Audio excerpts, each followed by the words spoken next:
Oh!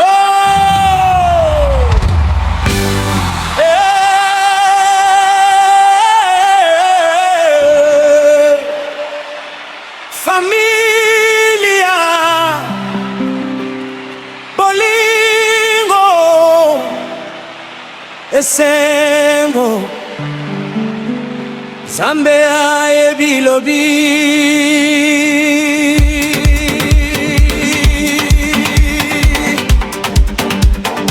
Nzambe ayebi lobi Nzambe ayebi lobi Lelo tozali awa na mwasi na ngai bana na ngai tozali kosakana tozali koseka Bobo moye ezali kadao Moto moko te ayebi lobi Moto moko te ayebi makambo ya lobi Kasi Nzambe azali na bokonzi nyonso Yango tosepela lelo Soki tozali na bomoi tika totonda Nzambe motema Po apesi biso libota libota bolingo mpe esengo Sheri na ngai bana na ngai nazali kolinga bino elongo elongo familia Nzambe ayebi lobi biso toyebi kaka lelo yango tosepela na mwasi mpe bana tokina tobeta maboko toyemba na esengo po Nzambe ayebi lobi mpe akobatela biso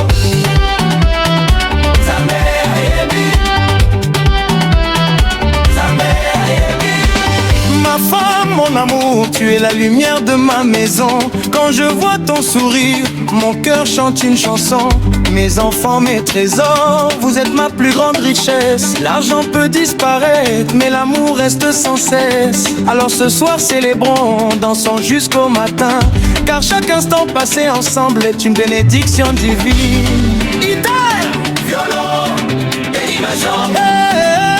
Famille kakatano kasi tokobanga te po Nzambe akangaka maboko te azali kobatela bana na ye soki mbula ezali kobeta tokokima te po tozali na bondimi mpe Nzambe akosunga biso mwasi na ngai nalapi ndai nakolinga yo libela bana ngai nazali na lolendo na bino Libela, libela, familia. Nzambe ayebi lobi, izoto yebi kaka lelo yango tosepela na mwasi mpe bana tokina tobeta maboko toyemba na esengo po Nzambe ayebi lobi mpe akobatela biso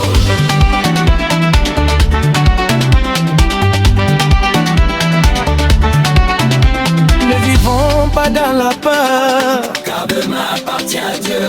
Profitons de chaque instant sous la grâce du ciel bleu. Quand la musique commence et que la famille est réunie, même les soucis disparaissent pour laisser place à la vie. Ce soir ouvrons nos cœurs, remercions le Seigneur pour la santé, pour l'amour et pour tous ses bienfaits. Merci Nzambe pour ma famille.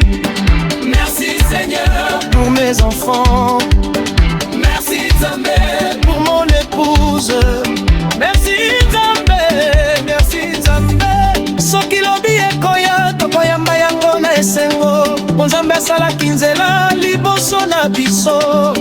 Lelo tika tobina, lelo tika toseka, lelo tika toyemba na maboko likolo. Familia ezali motuya koleka nyonso. Bolingo ezali bomengo ya Nzambe na mabele.